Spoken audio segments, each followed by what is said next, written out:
Students, I am Divya Kathiran. जैसे कि हम लोग कंटिन्यू करें हमारा OCM सब्जेक्ट, और उसमें भी प्रीवियस लेक्चर में हम लोगों ने चैप्टर नंबर 6 शुरू किया था, forms of business organization 2। Clear. जैसे हम लोगों ने फॉर्म्स ऑफ बिजनेस ऑर्गेनाइजेशन 1 देखा था और उसमें कुछ फॉर्म देखे थे, तो ऐसे ही अलग अलग फॉर्म इस चैप्टर में भी देखने वाले हैं हम लोगों ने प्रीवियस लेक्चर में ही ये चैप्टर शुरू किया था और फर्स्ट वन फॉर्म हम लोगों ने देखा था कोऑपरेटिव सोसाइटी, यानी कि मिनिमम 10 बंदे मिलकर अगर रजिस्ट्रेशन करवा के अगर कोई छोटा सा बिजनेस इक्वल लेवल पे शुरू करते हैं तो वो क्या हो जाता है, कोऑपरेटिव सोसाइटी। क्लियर। उसके कैरेक्टरिस्टिक्स और मीनिंग के बारे में हम लोगों ने जान लिया था। आज हम लोग जानने वाले हैं उसके एडवांटेजेस ऑफ कोऑपरेटिव सोसाइटी, यानी कि अगर कोऑपरेटिव सोसाइटी फ्रेम होता है तो उसके रिलेटेड क्या क्या फ़ायदे हो सकते हैं। तो फर्स्ट वन हम लोग देखते हैं कि इजी फॉर्मेशन प्रोसेस। पहले तो उसका प्रोसेस हम लोग ने देखा था प्रीवियस में कि कैसा है, बहुत ही इजी है, यानी कि आपको बहुत ज़्यादा लीगल लेंथी प्रोसेस में जाने की ज़रूरत नहीं है। आप सिंपल ही उसकी जो नेसेसरी फॉर्म्स वगैरह होते हैं वो रजिस्ट्रार के पास जाके अगर फिल करवा देते हो सबके साइन और रिक्वायरमेंट डॉक्यूमेंट के साथ, तो वो आपका फॉर्मेशन हो जाता है with minimum 10%। Okay. No lengthy legal formalities are required. कोई मतलब लेंथी रिक्वायरमेंट नहीं है कि आपको ये फॉर्म करना है या फिर आपको ये फुलफिल करना है, आपको यहाँ से साइन लाने, वॉट एवर, ऐसा कोई लेंथी प्रोसेस नहीं है। क्लियर। ओनली 10% कम टुगेदर वॉल्यूंटरीली, यानी कि मिनिमम 10% एक साथ इकट्ठा हो सकते हैं and can get it registered with the registrar of cooperative society. और फिर जो कोऑपरेटिव सोसाइटी का रजिस्ट्रार होता है वहाँ पे जाके वो अपना जो कोऑपरेटिव सोसाइटी है उसको रजिस्ट्रेशन करवा सकते हैं। क्लियर। फिर सेकेंड वन है परपेचुअल एग्जिस्टेंस। परपेचुअल का मतलब होता है guys legally in the eyes of law, यानी कि कानून की नज़र में ये कैसा है, एक अलग एग्जिस्टेंस है। क्यों? क्योंकि हम लोगों ने रजिस्ट्रेशन करवाया है इसलिए, और उसके वजह से अगर कोई मेंबर जाता है तो कंपनी यानी कि हमारा जो कोऑपरेटिव सोसाइटी है उसको कोई फर्क नहीं पड़ेगा। Clear. Because of registration it's get a separate legal existence from its member, यानी कि मेंबर से अलग उसको एग्जिस्टेंस मिलेगा, मेंबर के साथ कनेक्टेड नहीं होगा। Death, insolvency, resignations of the members, यानी कि अगर कोई मर जाता है, कोई इंसॉल्वेंट हो जाता है, कोई चला जाता है रेजिग्नेशन लेटर देके, तो उसके वजह से हमारा जो कंपनी यानी कि कोऑपरेटिव सोसाइटी है उसके एग्जिस्टेंस में कोई भी फर्क नहीं आएगा। क्लियर। फिर नेक्स्ट वन है ओपन मेंबरशिप, यानी कि हमारा मेंबरशिप कैसा होगा, ओपन होगा, क्योंकि हमारा मेन मोटिव प्रॉफिट का नहीं है, हमारे मेंबर का इकोनॉमिकली अपलिफ्टमेंट यानी कि डेवलपमेंट करने का है। क्लियर। तो यहाँ पे हमारे साथ हमारे जो शेयर होते हैं या फिर वो सब कुछ मिनिमम लो प्राइस में भी हम लोग अलाउ करते हैं, इंस्टॉलमेंट भी अलाउ करते हैं, तो ऐसे परचेस करके कोई भी बंदा हमारा मेंबर बन सकता है, कोऑपरेटिव सोसाइटी का मेंबर बन सकता है। The membership is open to all who have a common interest, यानी कि अगर सबका इंटरेस्ट कॉमन है तो कोई भी बंदा हमारे साथ मेंबरशिप ज्वाइन कर सकता है। फिर है limited liabilities of the member. ये सबसे ज़्यादा इंपॉर्टेंट होता है कि भाई हमारा लायबिलिटी लिमिटेड होना चाहिए। क्लियर। तो यहाँ पे भी ये फ़ायदा है कि आपका जो लायबिलिटी है वो अनलिमिटेड नहीं होगा, लेकिन कैसा होगा, लिमिटेड होगा up to your share. The liability of the members of the society is limited to the share purchase by them, यानी कि जिन लोगों ने जितने शेयर परचेज किए होंगे उतना ही उनका लायबिलिटी होगा। क्लियर। फिर नेक्स्ट वन है गवर्नमेंट असिस्टेंस, यानी कि अगर कभी रिक्वायरमेंट होती है तो गवर्नमेंट भी हम लोगों को हेल्प कर सकती है। Financial assistance is provide by the government to the society, यानी कि गवर्नमेंट हमारे मेंबर्स के लिए, हमारे कोऑपरेटिव सोसाइटी के लिए फाइनेंशियली भी हेल्प करती है। और वो कैसे कैसे करती है, मेंबर ओरिएंटेड एक्टिविटीज़ के लिए भी फाइनेंशियली हेल्प कर सकता है, या तो फिर सर्विस ओरिएंटेड एक्टिविटी के लिए भी गवर्नमेंट की कुछ पॉलिसीज़ है उसके अकॉर्डिंग हमें फाइनेंशियली हेल्प मिल सकता है। Clear.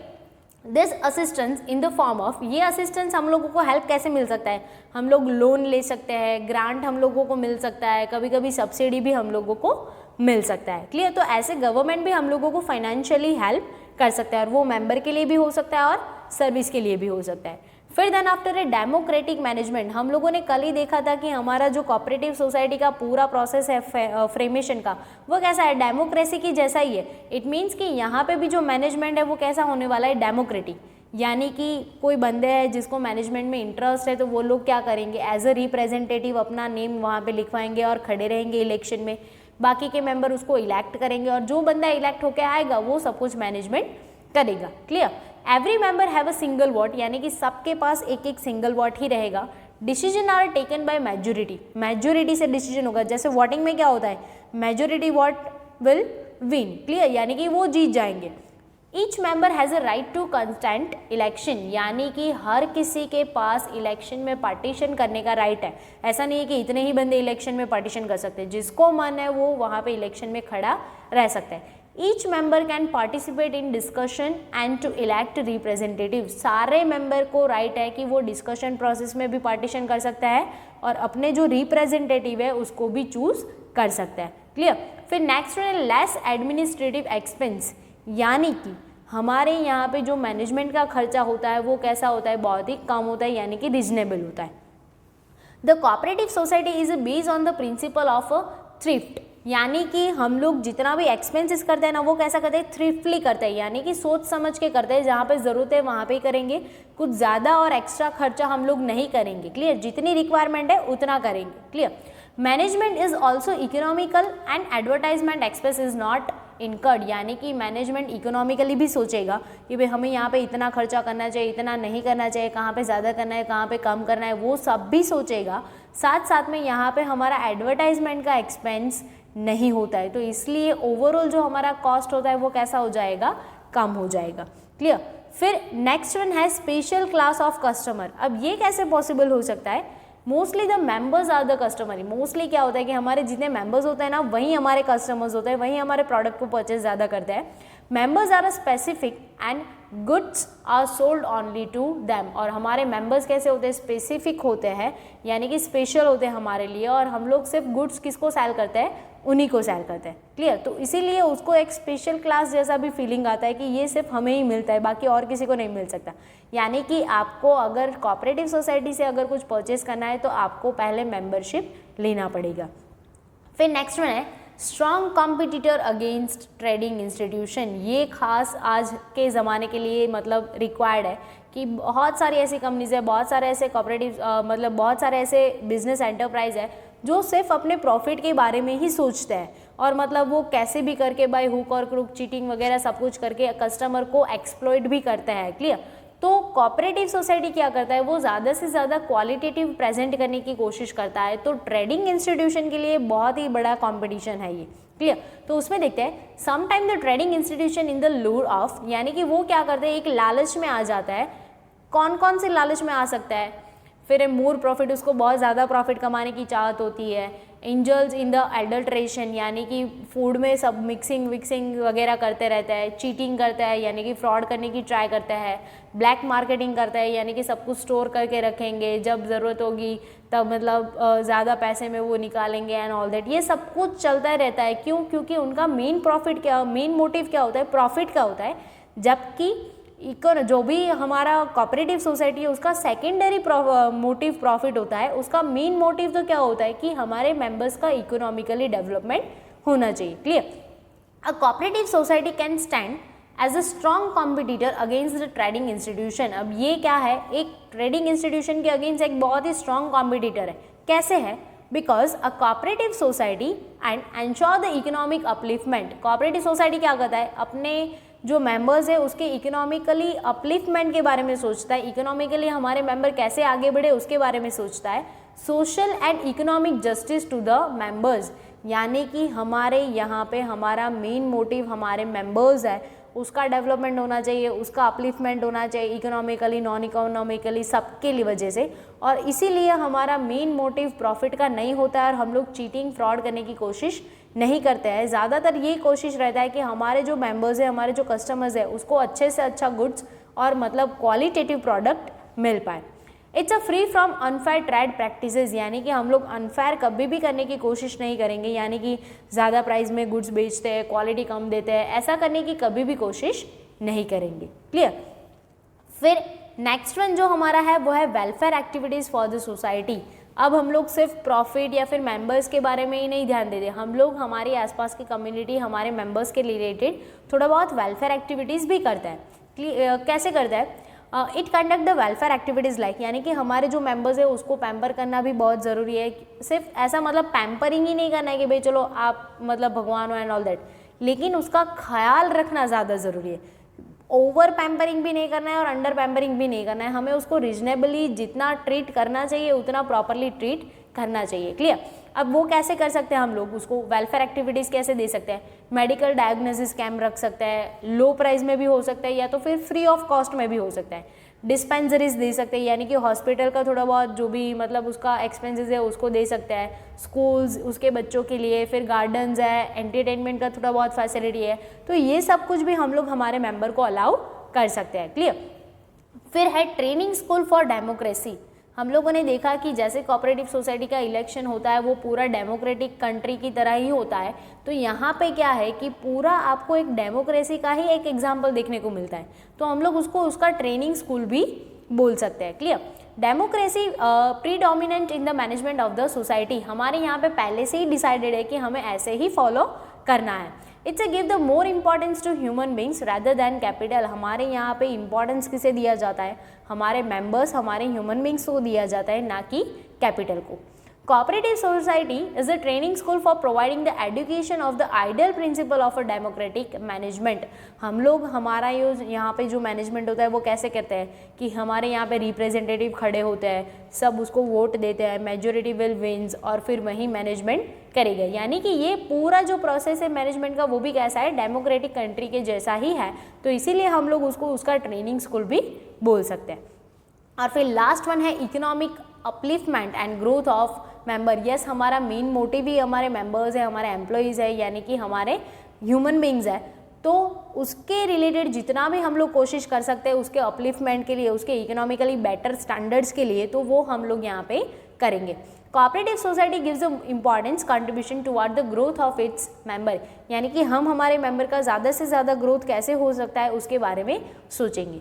Cooperative societies have achieve the much progress in the field like, यानी कि कोऑपरेटिव सोसाइटी बहुत ज़्यादा बनी है लेकिन सबसे ज़्यादा उसको सक्सेस कहाँ पे मिला है, तो कि शुगर है, मिल्क है, लेदर है, रो कॉटन है, ऐसे में ज़्यादातर कोऑपरेटिव सोसाइटी आपको बहुत देखने को मिलती है। क्लियर गाइस, तो ये हो गए हमारे 12 के 12 important. Now the question is that कि चलो ये सारे पॉइंट्स हम लोगों ने देख लिए, लेकिन उसको रिमेंबर कैसे करें, रट्टा मारे, याद रखें, क्या करें, मतलब क्लियर। सिंपल हमें यही ट्रिक अप्लाई करना है जैसे हम लोगों ने आगे के लेक्चर में किया था, डिवाइड एंड रूल। हमारे पास अभी 12 पॉइंट्स है तो हम लोग उसको 4-4 के 3 बंच बना देते हैं, तो उसको ऐसे 4-4 करके रिमेंबर करेंगे ना तो इजीली हो जाएगा। क्लियर। तो फर्स्ट वन से हम लोग ट्राई करते हैं कि पहले 4 हमारे कौन से वाले थे, तो फर्स्ट वन है इजी फॉर्मेशन प्रोसेस। क्लियर। अब ऐसा भी आपको ट्राई करना है कि अगर 1-2 पॉइंट एक दूसरे के साथ जुड़ते हैं ना तो वैसे हिस्टोरिकली भी हम लोग उसको रिमेंबर कर सकते हैं। क्लियर। फर्स्ट वन क्या है, इजीली हो जाता है। क्लियर। इजीली क्यों हो जाता है, क्योंकि रजिस्ट्रेशन बहुत इजी है। रजिस्ट्रेशन करवाया इसलिए हमारे कोऑपरेटिव सोसाइटी को क्या मिलेगा, परपेचुअल एग्जिस्टेंस मिलेगा। क्लियर। अब हमारे यहाँ पे जो काम होता है वो मेंबर के रिलेटेड ही काम होता है, तो हमारा मेंबरशिप कैसा है, सबके लिए ओपन मेंबरशिप है। क्लियर। ओपन मेंबरशिप भले ही हो लेकिन सबकी लायबिलिटी भी कैसी है, लिमिटेड है। ये पहले 4 पॉइंट हो गए, बहुत ही इजीली हो जाता है, परपेचुअल एग्जिस्टेंस है, ओपन मेंबरशिप है और लिमिटेड लायबिलिटी है। ये 4 पॉइंट हमारे हो गए। क्लियर। अब नेक्स्ट वन 4 हम लोग देखते हैं। एक तो है गवर्नमेंट असिस्टेंस, गवर्नमेंट से भी हेल्प मिल सकता है।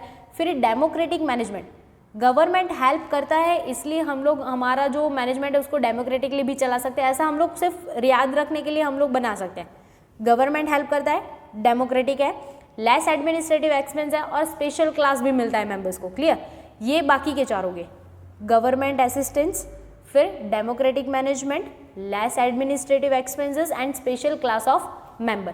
पहले 4 हमारे क्या थे वो भी हमें रिवाइज करना जरूरी है, अदरवाइज वो हम लोग भूल जाएंगे। इजी फॉर्मेशन प्रोसेस था, फिर परपेचुअल एग्जिस्टेंस था, ओपन मेंबरशिप था और फिर देन आफ्टर कौन सा वाला था हमारा कि हम लोग लिमिटेड लायबिलिटी देते हैं। Clear. Open membership, perpetual existence, फिर easy process and limited liability, ये पहले 4। बाकी के 4 कौन से थे, government assistance, democratic management, less administrative process and फिर देन आफ्टर कौन सा वाला था, special class of member. Clear. तो ये बाकी के 4 हो गए। अब बाकी के और 4 हम लोग देखते हैं, तो है strong competitors against trading institution, यानी कि ट्रेडिंग इंस्टीट्यूशन को बहुत ही स्ट्रॉन्ग कॉम्पिटिशन देता है। क्लियर। कॉम्पिटिटर है ट्रेडिंग इंस्टीट्यूशन के लिए, वेलफेयर एक्टिविटी भी देता है, ट्रेनिंग स्कूल भी है। क्लियर। ये ऐसा याद रख सकते हैं, competitor of trading institution, training school, welfare activity and growth of member. Clear. अब ऐसे किसको, इसको कैसे याद रखेंगे हम लोग कि भाई कॉम्पिटिटर्स है ट्रेडिंग इंस्टीट्यूशन के लिए, ट्रेनिंग स्कूल है डेमोक्रेटिक के लिए, फिर वेलफेयर एक्टिविटी देते हैं, इसीलिए हमारे मेंबर्स का ग्रोथ बहुत अच्छा हो जाता है। ये हो गए 4, पहले 4 से अब हम वापस से रिवाइज करते हैं, क्लियर। तो पहले हमारे 4 कौन से वाले थे? इजी फॉर्मेशन प्रोसेस था, फिर देन आफ्टर परपेचुअल एग्जिस्टेंस था, फिर हम लोग ओपन मेंबरशिप रखते हैं और लिमिटेड लायबिलिटी होता है, क्लियर। ये पहले 4 हमारे कंप्लीट हो गए। फिर बाकी के 4 कौन से थे कि गवर्नमेंट का असिस्टेंस मिलता था, हेल्प मिलता था, डेमोक्रेटिक मैनेजमेंट है, लेस एडमिनिस्ट्रेटिव प्रोसेस एक्सपेंसेस है, यानी कि बहुत ही हम लोग कम खर्चा करते हैं, और स्पेशल क्लास ऑफ मेंबर है, क्लियर। फिर लास्ट 4 हमारे कौन से वाले थे कि भाई हम लोग हम लोग ट्रेडिंग इंस्टीट्यूशन है उसको बहुत ज़्यादा कंपटीशन दे सकते हैं, टफ कंपटीशन। ट्रेनिंग स्कूल भी है डेमोक्रेसी के लिए, वेलफेयर एक्टिविटी देते हैं, इसीलिए हमारे मेंबर्स का ग्रोथ बहुत अच्छा होता है। तो ये हो गए हमारे 12 के 12 पॉइंट्स। आप ऐसे रिमेंबर करोगे तो बहुत इजीली भी आप उसको रिमेंबर कर सकते हो। तो गाइज हमारा जो लेक्चर है आज हम लोग यहाँ पे ही ख़त्म करते हैं, बाकी के नेक्स्ट टॉपिक के साथ हम लोग नेक्स्ट लेक्चर में मिलेंगे।